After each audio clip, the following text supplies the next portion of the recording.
वो अधिकाधिक धोखेबाज बनना चाहता है, गलत तरीके से अपना करके अधिक से अधिक समृद्धि का मार्ग अपनाना चाहता है, गलत तरीका अपना करके, शॉर्टकट का रास्ता अपना करके वह मंजिल में चढ़ना चाहता है। वह कभी उसको आत्मिक संतुष्टि प्रदान नहीं कर सकता, कभी नहीं कर सकता है। कोई भी भारत का शास्त्र इस बात को महत्व नहीं देगा, कोई भी भारत का ऋषि परंपरा इसको कभी महत्व नहीं देगी। और इसलिए हम सबको इस बात को ध्यान में रखना होगा कि हमारे लिए जो मेरे लिए अनुकूल हो, शास्त्रों के वचनों का पालन करते हुए,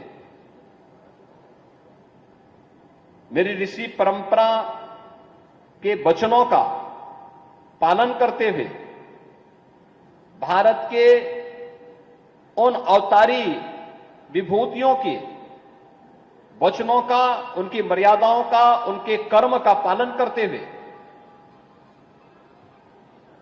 हम जो आचरण करें वह मेरे लिए भी अनुकूल हो, मेरे परिवार के लिए भी अनुकूल हो।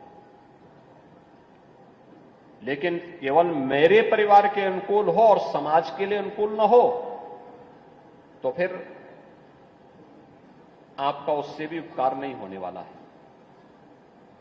हमारा कोई भी कर्म हो जो समाज के लिए अनुकूल होगा, राष्ट्र के लिए अनुकूल होगा, धर्म के लिए अनुकूल होगा, वह आपके लिए भी अनुकूल अवश्य हो जाएगा।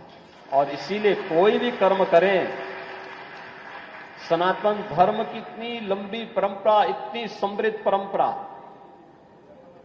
5000 वर्ष पहले महर्षि वेदव्यास इस धराधाम पे थे। एक लंबे समय तक उन्होंने उस कालखंड में, उन्होंने उस समय कई पीढ़ियों का प्रतिनिधित्व किया, सभी ग्रंथों को संग्रहित किया, वेदों को, पुराणों को, उनका संग्रह करके उसे लिपिबद्ध करके वर्तमान पीढ़ी के लिए उसे अनुकूल बना दिया। 5000 वर्षों के इस इतिहास को आज गुरु पूर्णिमा के रूप में आप इस आयोजन के साथ जुड़ करके अपनी ऋषि परंपरा के प्रति कृतज्ञता ज्ञापित कर रहे हैं। मैं पूछना चाहता हूं, 5000 का इतिहास दुनिया के अंदर कितने लोगों का है? कितने लोगों के पास 5000 वर्षों का अपना इतिहास है? नहीं है। और यह तो कालखंड है कौन सा? द्वापर और कलयुग के संधि काल है। यह उस संधि काल का समय है जब एक तरफ द्वापर का अवसान होता है, कलयुग का प्रारंभ होता है। महाभारत का एक युद्ध होता है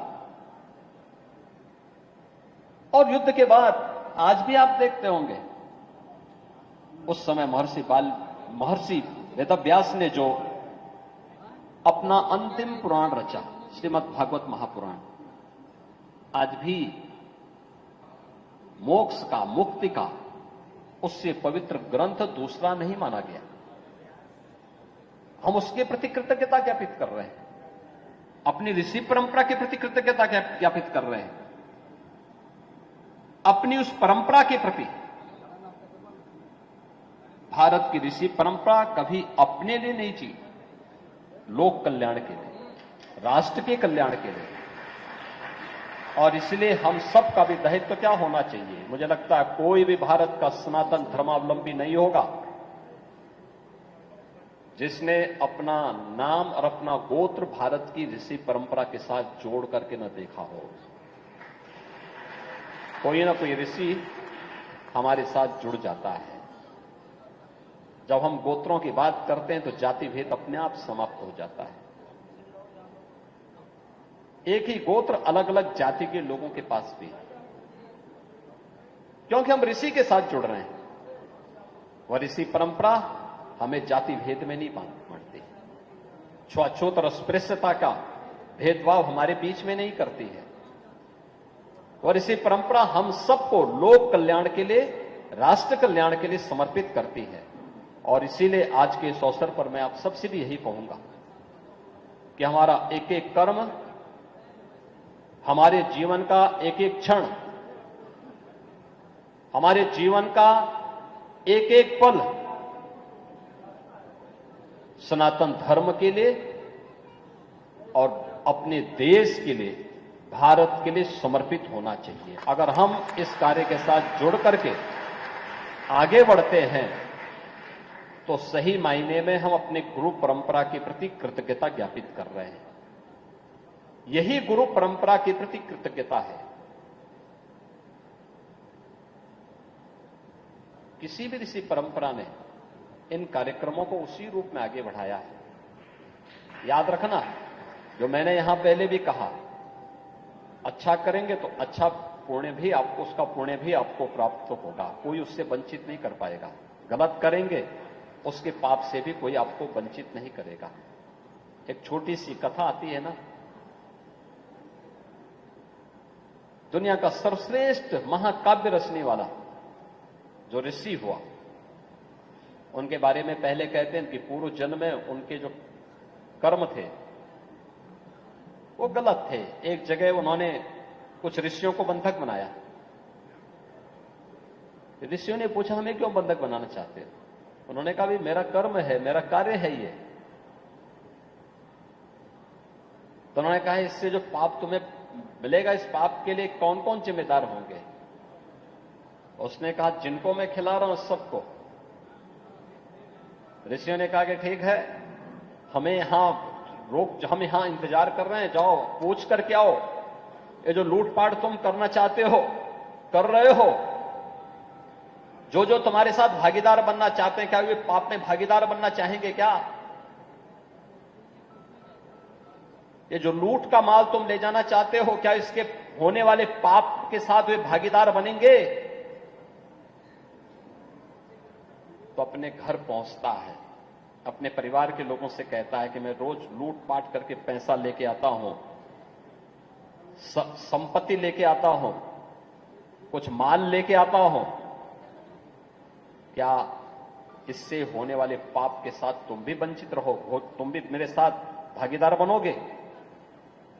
तो उनके स्वयं के परिवार के लोगों ने कहा, अरे पाप तुम करोगे, तुम्हारे पाप के साथ हम क्यों भागीदार बनेंगे? तुम लेके आते हो, हम खाते हैं, तुम मेहनत करो, तुम मेहनत करके खिलाओ, हम तेरे साथ हाथ बटाएंगे, लेकिन पाप में हाथ नहीं बटा सकते, और तुम्हारे पाप के लिए तुम जिम्मेदार हो। परिवार के लोग भी तो उसके आगे खुली। वो चला आया वापस, ऋषियों को उसने प्रणाम किया और कहा कि मेरी मुक्ति का मार्ग बताओ। ऋषियों ने मुक्ति का मार्ग बताया, और परिणाम क्या हुआ? दुनिया का सर्वश्रेष्ठ महाकाव्य रचा गया, और वह त्रिकालदर्शी ऋषि हुए थे। यह भारत की परंपरा है। याद रखना, पाप करेंगे, पाप में अकेले भागीदार बनेंगे, कोई सहभागी नहीं बनने वाला है। और पुण्य करेंगे, उस पुण्य से कई पीढ़ियां आपके साथ जुड़ करके आपको और आपके यशस्वी जीवन को अपने लिए प्रेरक बताएगी। आज के इस अवसर पर, जब गुरु पूर्णिमा के इस पावन पर्व पर आप सब यहां पर उपस्थित हुए हैं, गोरक्षपीठ गुरु परंपरा की पीठ है, गुरु गोरखनाथ से चली हुई परंपरा, और आज उसी परंपरा का निर्वहन करते हुए पीठ निरंतर कार्य कर रही है। लोक कल्याण के लिए, राष्ट्र कल्याण के लिए अपने आप को समर्पित भाव के साथ कार्य कर रही है। उसी परंपरा के साथ आप सब जुड़े हुए हैं। आप सभी श्रद्धालुओं ने यहां पर एक सप्ताह तक श्री राम कथा का श्रवण किया। मुझे समय नहीं मिल पाया कि मैं इस दौरान कथा में आ सकूं, मेरी इच्छा थी, लेकिन मैंने जो देखा, मैं कथा के बारे में जानकारी लेता था, मुझे बहुत अच्छा लगा कि काफी बड़ी संख्या में श्रद्धालुजन कथा में आते थे, श्रवण करते थे। और यहां पर संत हृदय बालक दास जी महाराज के श्रीमुख से श्री राम कथा का सुनने का अवसर आप सबको प्राप्त हुआ है, इस बार हुआ है। इस क्रम निरंतर चलता रहे। जीवन के कुछ पल तो होने चाहिए जब हम लोग गाली गलौज से ऊपर उठ करके, अन्य कार्यों से ऊपर उठ करके भगवान का नाम जप स्मरण कर सकें, और एक कथा के माध्यम से ही संभव हो पाता है। तो कुछ समय, कुछ घंटे अगर हम कथा श्रवण के लिए निकालते हैं तो उससे हमें लाभ ही होने वाला है, नुकसान नहीं होगा।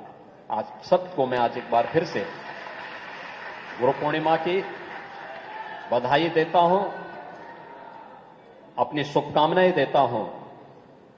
बाबा गोरखनाथ का आशीर्वाद आप सबके साथ है। आप सब अपने जीवन को अपने पुण्य कर्मों के माध्यम से निरंतर आगे बढ़ाएं, इस विश्वास के साथ आप सबके प्रति मेरी मंगल में शुभकामनाएं हैं। ओम शांति शांति शांति।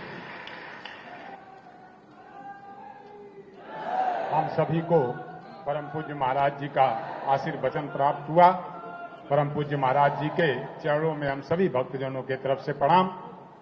अभी यहाँ पर आरती होगी और सभी भक्तजनों के लिए और जो हमारे जनप्रतिनिधिगण हैं, संतगण हैं और जो भी इस सभागार में अथवा बाहर हैं, इन सभी के लिए प्रसाद की भी व्यवस्था है। आप सभी प्रसाद ग्रहण करके मुख्य भंडारा के साधना उनके सामने और हिंदू सेवा संघ में सभी के लिए भोजन व्यवस्था है। प्रसाद ग्रहण करके ही जाए। आज के लिए आप सभी अपने अपने स्थान पर ही खड़े जाए।